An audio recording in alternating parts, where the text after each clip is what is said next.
how to update the Bambu Lab P2S.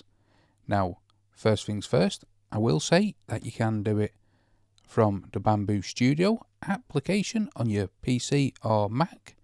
However, I always find it easier to do it from the LCD screen on the Bambu Lab P2S screen here. Press the little cog here on the screen, then you should see firmware here. Select that.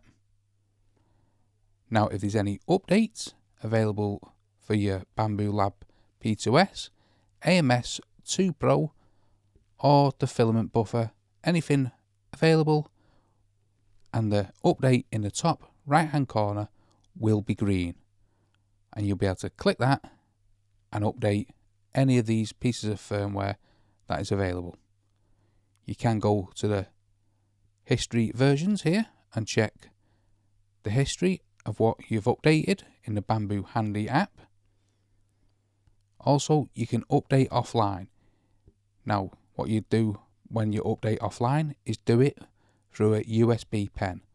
However, if you're like most people and you're connected through Wi-Fi, updates will show up here, and then you'll be able to press the green update button in the top right hand corner. It's currently greyed out as there's no updates available. You just select that and then update. Also, the first indication that you need an update is if we go to the home screen. The AI assistance here in the bottom right hand corner will have a red icon on it, and this will indicate you need an update.